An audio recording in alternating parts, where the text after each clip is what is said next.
हर हर महादेव। गोस्वामी तुलसीदास जी ने रामचरितमानस में एक लाइन लिखी है। यह हम सब के लिए एक प्रेरक लाइन है।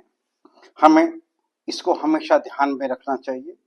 और वह प्रेरक लाइन है, गुरु पितु मातु महेश भवानी, गुरु पितु मातु महेश भवानी, प्रणमो दीन बंधु दीन दानी।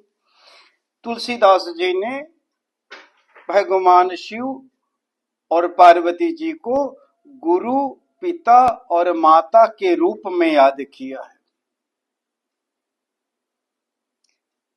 गुरु, पिता और माता, अगर तीनों रूप का दर्शन करना हो तो वह शिव पार्वती में है। और अगर शिव पार्वती का दर्शन ना करना हो तो गुरु, पितु और माता का दर्शन करना आवश्यक है।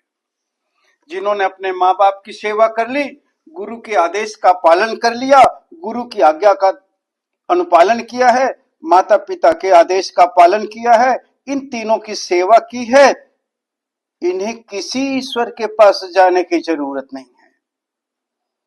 और अगर दुर्भाग्यवश आप इन तीनों का आशीर्वाद नहीं प्राप्त कर सके अथवा ये आपके पास नहीं है, तो इन तीनों को ही शिव जी और पार्वती में दर्शन करना चाहिए।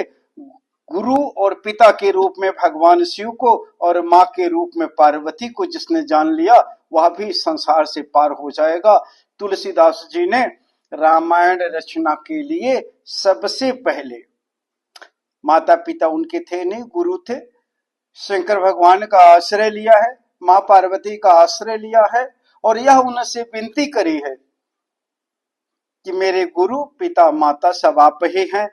आपका आशीर्वाद अगर प्राप्त होता है तभी हम प्रभु की यश का गुणगान रामचरितमानस में कर पाएंगे।